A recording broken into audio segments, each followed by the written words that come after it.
শুধু আওয়ামী লীগ না, যে কোনো সচেতন মানুষ যার ভিতরে ন্যূনতম দেশপ্রেম আছে এবং যিনি মনে করেন ২৪ সালের ৫ই আগস্টের পর থেকে বাংলাদেশে যা কিছু ঘটে চলেছে সেটি অন্যায়, সেটি দুর্নীতি, মহাদুর্নীতি, যা কিছু ভালো না, তাহলে কিন্তু তাকে অবশ্যই ভোট কেন্দ্রে যাওয়া থেকে বিরত থাকতে হবে। কারণ এই ভোট যদি হয়, এই ভোট হবে হচ্ছে সে অন্যায়টাকে বৈধতা দেয়া। একজন সচেতন নাগরিক হিসেবে আপনার কি সেটা উচিত হবে কিনা? সবাইকে কিন্তু লাঠি হাতে যুদ্ধ করতে হয় না, অস্ত্র হাতে যুদ্ধ করতে হয় না। যুদ্ধে অংশগ্রহণের আরো অনেক ধরনের প্রক্রিয়া থাকে। জি। এখন একটা বড় প্রক্রিয়া আপনার হাতে এসে পড়েছে এবং খুবই সহজ। আপনার একটুও পরিশ্রম করতে হবে না। আপনি ভোট কেন্দ্রে যাবেন না। That's it. আপনি বাড়িতে বসে থাকুন। রুমা, এর আগে আমরা দেখেছিলাম আওয়ামী লীগ একটি কর্মসূচি দিয়েছিল, লকডাউন কর্মসূচি। সেটি কিন্তু বেশ সফল হয়েছে, কারণ সেটাও এরকম বিনা পরিশ্রমে, বিনা ঝুঁকিতে কর্মসূচিটি ছিল। মানুষ ঘর থেকে বের হয়নি। একটা জবাব তারা দিয়ে দিয়েছিল। তো এরকম জবাব বাংলাদেশের মানুষ এবারও দেবে। আপনারা কি সেই প্রত্যাশা রাখেন?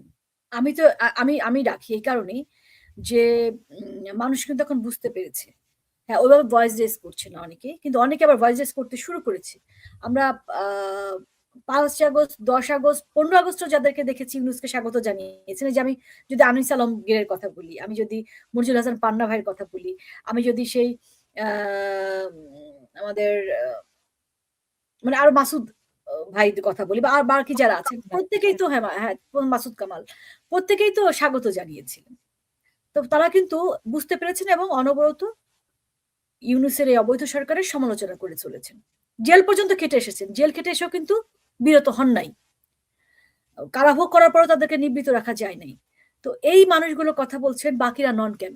বাকিদেরও কথা বলতে হবে। এখানে লজ্জার কিছু নাই। আমরা তো ভুল করতেই পারি।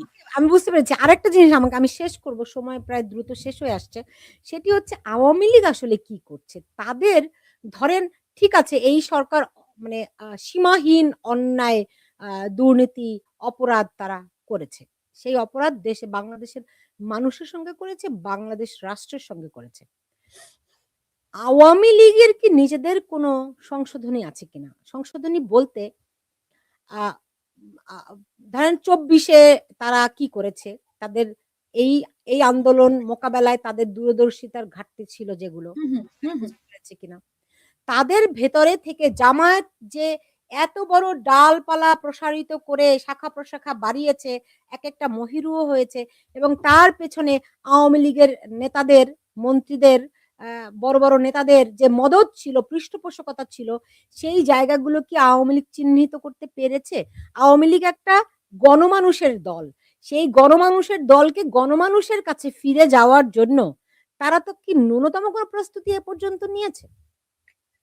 আ আমি আসলে অন্যদের কথা জানি না। শুধু আমি আমাদের জননেত্রী শেখ হাসিনা মাননীয় প্রধানমন্ত্রী উনারটা দেখছি। উনি একদম তৃণমূলের সঙ্গে কথা বলছেন প্রতিটা সংসদীয় আসনে। ১ আ সুলতানা আপনার নিশ্চয়ই মনে আছে কুষ্টিয়ার একটা নিউজ। মানে কুষ্টিয়ার পরপর ২ বার আ জামায়াতের নেতৃবৃন্দ আওয়ামী লীগে জয়েন করলেন। হানিফ ভাইয়ের নেতৃত্বে, হ্যাঁ? হানিফ ভাইয়ের কাছে। তো জামায়াত হচ্ছে একটা আদর্শ ভিত্তিক দল। সে যে আদর্শই হোক না কেন। তারা ওই যে মরলে শহীদ, বাঁচলে গাজী টাইপের রাজনীতি করে, তাই না? আপনি তাদেরকে কিভাবে দলে নিয়ে আসলেন? এবং আমি আপনার দেখেছি যে এই আজকে ডাকসুতে যারা নির্বাচিত হয়েছে শিবিরে তারাও ছাত্রলীগের আড়ালে ছিল। আপনি যদি সার্জিস হাসনাতদের কথা বলেন, এদের চাইতে বড় বঙ্গবন্ধু ভক্ত মনে হয় আর কেউ ছিল না। এই যে না চেনার বা এই যে স্রোতে সবাইকে দলে ভিড়িয়ে নেওয়ার মানে এমন এমন একটা ব্যাপার ছিল যে মনে হয় কোনোদিনও আওয়ামী লীগ কখনো ক্ষমতা থেকে নামবে না। রিল্যাক্স, বিন্দাস একটা মুডে ছিল। যার খেসারত আজকে শুধু আওয়ামী লীগকে না সারা দেশবাসীকে দিতে হচ্ছে। আওয়ামী লীগ যদি এখান থেকে এখনো শিক্ষা না নেয় বা সেই তৃণমূলের কাছে বা সাধারণ মানুষ আওয়ামী লীগ কিন্তু এই কনফারেন্স সেমিনারের দল না। আওয়ামী লীগ এনজিও ভিত্তিক কোনো রাজনৈতিক দল না। আওয়ামী লীগ এই মানে এসি রুমে বসে জনসভা করার মতো কোনো দল না। আওয়ামী লীগ হচ্ছে এক্কেবারেই খেটে খাওয়া মানুষ, শ্রমিক, কিশোর যাদের মানে বন্ধু মানেই হচ্ছে আওয়ামী লীগ। যারা হাতের কাস্তে এবং লাঙল রেখে ৭১ এ হাতে অস্ত্র তুলে নিয়েছিল। সেই আওয়ামী লীগ তারাই তো। সেখানে যদি ফিরে না যায় তাহলে খুবই দুঃখজনক এবং খুবই হতাশার। তবে আমি নিশ্চয়ই প্রত্যাশা আওয়ামী লীগ ছাড়া আর কার কাছে করব বলেন? কারণ আপনার কিন্তু আর কোনো যাওয়ার জায়গা নাই। সো না তা এটা নিশ্চয়ই। আমাদের আপনি দল। ধরেন তারেক রহমানও যখন হ্যাঁ এর পক্ষে ভোট চায় হুম, গণভোটে, সো আ বাংলাদেশের সামনে তো আর কোনো কুল কিনারা নাই। একমাত্র আমরা দেখেছি আগে বলতো যে আম আ মুক্তিযুদ্ধের ঠিকাদার হচ্ছে গিয়ে আওয়ামী লীগ। হুম। এটা তো এখন সত্যি আসলেই বা আওয়ামী লীগ প্রমাণিত হয়েছে, প্রমাণিত যত হয়েছে। জাতি তাদের যতই ভুল থাকুক না কেন, শেষ হ্যাঁ, পর্যন্ত তারাই মুক্তিযুদ্ধের ঠিকাদার। হ্যাঁ? কিন্তু আমার প্রশ্নটি হচ্ছে এই যে আপনি বললেন দেখুন, সেই জন্মলগ্ন থেকেই আওয়ামী লীগ দেশের একেবারে তৃণমূল, গরিব, ভুখা, নাঙ্গা সাধারণ মানুষের রাজনৈতিক দল সেই প্রতিষ্ঠা লগ্ন থেকে। কিন্তু আপনি যদি দেখেন দলটির শীর্ষের নেতৃত্বে কারা রয়েছে? তারা তো এই ভুখা, নাঙ্গা মানুষের প্রতিনিধি নয়। যাদেরকে মন্ত্রী মিনিস্টার বানানো হয়েছে তারা কারা? আপনি যদি সেই পরিসংখ্যান দেখেন, এই তৃণমূলের মানুষের কাছ থেকে কজনই বা আপনার এই সর্বোচ্চ পর্যায়ে এসেছে? কজনই বা মন্ত্রী এমপি হয়েছে? সেই জায়গাগুলো আওয়ামী লীগ অনুসন্ধান করে ভুলের জায়গাগুলো চিহ্নিত এই ১৮ মাসে এতটুকু করতে পেরেছে কিনা? আ এটা তাহলে তো আমার নিজের আসনের কথাও বলতে হবে। জি বলুন। সুতরাং ২ টা প্রসঙ্গ আনি। একটা হচ্ছে স্পিক আপ কেন্দ্রীয় আর কত চুপ করে থাকবেন? না, স্পিক আপ। কেন্দ্রীয় কমিটিতে আওয়ামী লীগের আ ছাত্রলীগ করার নেতৃবৃন্দ পরবর্তীতে যুক্ত হয়েছিলেন। এটা ঠিক। ধরেন ২৪ এ আমাদের গোপালগঞ্জে ১ আসনে নৌকা প্রতীক আ মাত্র ১০,০০০ ভোটের ব্যবধানে জয়লাভ করে। এবং আমি আপনাকে দায়িত্ব নিয়ে বলছি যে আমাদের আসনে 90% এর বেশি মানুষ বঙ্গবন্ধুকে মানে অন্ধের মতো ভক্তি করে, শ্রদ্ধা করে, ভালোবাসে এবং আ শেখ হাসিনা তাদের একমাত্র আস্থার ঠিকানা। মিনিমাম 90% আমার মনে হয় আরো বেশি হবে। কম না এর চাইতে। তাহলে অ্যা এই 50% লোক ভোটটা তাহলে কেন নৌকার বিপক্ষে দিল? এটা কিন্তু ছিল তাদের অভিমান। নেত্রীকে জানানো যে, "আপনি যেটা করছেন বছরের পর বছর এটা আমাদের ভালো লাগছে না।" যেহেতু নেত্রীর কাছে তারা পৌঁছতে পারছেন না, তাদের ভয়েস যেতে পারছে না বা গেলেও হয়তো কর্ণপাত করছে না এরা। সেই প্রতিফলন, সেই ক্ষোভের, দুঃখের, কষ্টের প্রতিফলন। তারা কিন্তু বিএনপি জামাত হয়ে যায়নি কেউ। এখন পর্যন্ত না। ওই যে নীরবে নিভৃত এরকম চুপ করে আছে। কিন্তু রেজাল্টের পরেও আমাদের আসলে ওই বোধোদয়টা হয়নি। হয়নি বলে আমাদের তখন যিনি নৌকা প্রতীকে বিজয় লাভ করেছিলেন, যাকে উনি এখন জেলে আছেন। খুবই খারাপ অবস্থায় উনার জন্য আসলে আমাদের মানে খুব অন্যায়ভাবে তাকে বন্দী করে রাখা হয়েছে এবং মিথ্যা মামলায় অবশ্যই।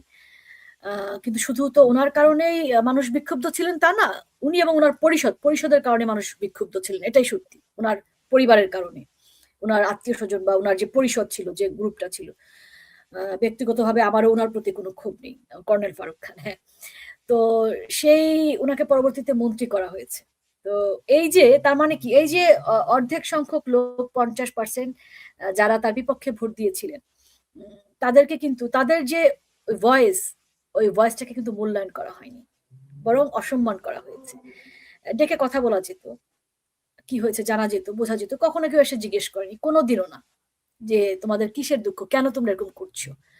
মানে বললেও কিন্তু এত ভালোবাসে নেত্রীকে আমাদের এলাকার লোকজন যে ওইটুকুন বললেও হয় না যে আমরা যখন একটু চিৎকার করি, কান্নাকাটি করি, রাগ ক্ষোভটা কিন্তু কমে যায়।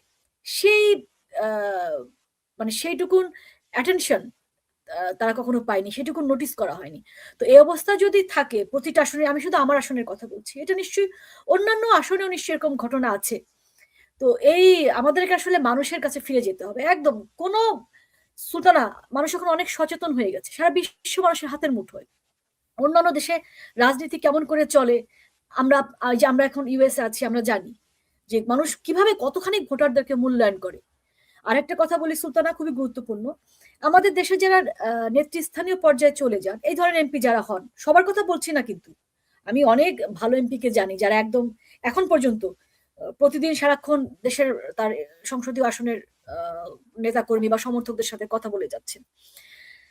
আ তো সেখানে আমরা কি করব? যারা নেতা হবেন বা পলিটিক্স করবেন, তৃণমূল বা আমার যারা ভোটার, আপনার যারা ভোটার, ভোটারদের ভয়েস কিন্তু আপনাকে পৌঁছে দেয়া হচ্ছে। আপনাকে দেয়া হচ্ছে যেটা আপনি রেইজ করতে পারেন পার্লামেন্টে যেয়ে। আপনার নিজের ভয়েস না কিন্তু। তার মানে কি আপনার আর কি করা হয়?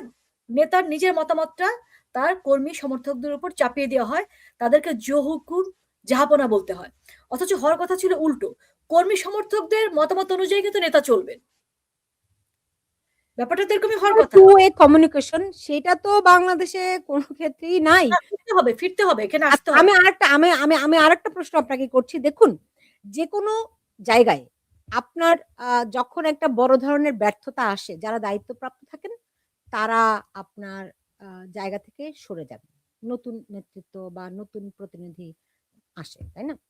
এই যে ২৪ এ যে আওয়ামী লীগের যে পতন হলো, দল হিসেবে সাংগঠনিক কাঠামোর তে ভিত্তি করে আওয়ামী লীগ একটা সম্পূর্ণ ব্যর্থ হয়েছে। এটা আপনি নিশ্চয়ই স্বীকার করেন, হ্যাঁ?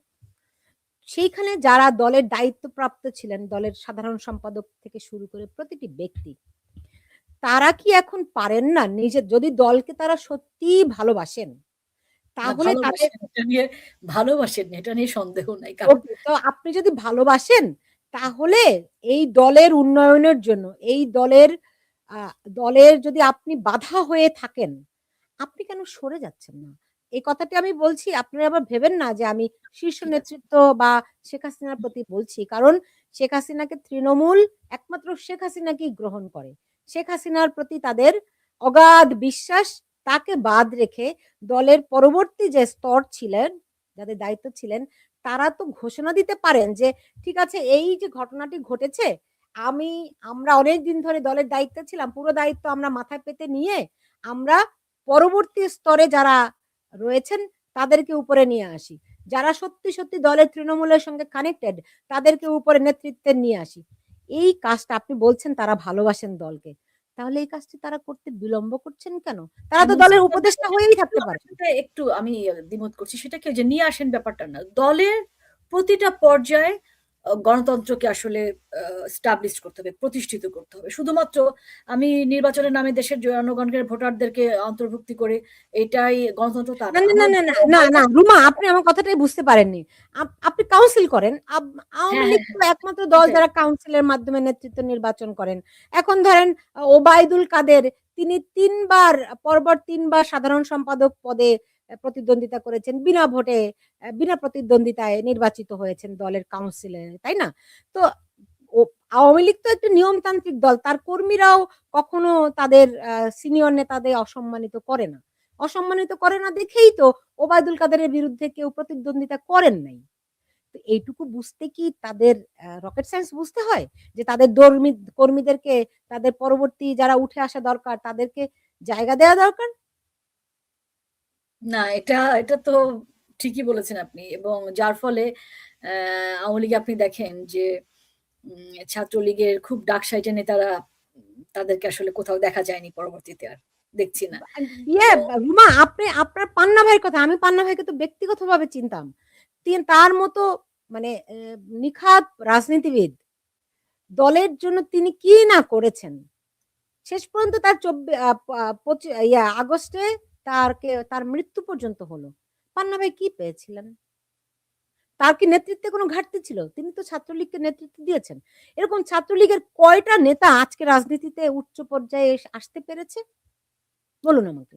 এবং শুধু পান্না ভাই না, আমাদের সময় বিশ্ববিদ্যালয়ে আমরা যাদেরকে দেখেছি যে মানে সেই ধরনের নেতৃত্ব, যাদেরকে আমরা পরবর্তীতে আর কোথাও দেখি নাই। আপনি যদি লিয়াকত শিকদারের কথা বলেন, আপনি যদি মারুফা আক্তার পপির কথা বলেন, আপনি যদি বাহাদুর ব্যাপারীর কথা বলেন, আপনার তো দূরে যেতে হবে না। এটা তো আমাদের আমাদের সমসাময়িক। আমলে তারা ছিলেন। আমাদের সমসাময়িক তারা, হ্যাঁ। অজয় যে কর খোকন, পঙ্কজ দেবনাথ মনে হয় তবুও স্বেচ্ছাসেবক আছে, একটা লীগের এমপি টেম্পি হয়েছে। একেবারে হ্যাঁ, হ্যাঁ। হ্যাঁ। হ্যাঁ, তারপর আপনি দেখেন বাহাদুর ব্যাপারী। আপনি যদি বলেন লিয়াকত শিকদার, মানে কোন ধরনের নেতা তারা, তাদের কি পরিমাণ জনসমর্থন বা কর্মী বান্ধব এবং কর্মী বান্ধব।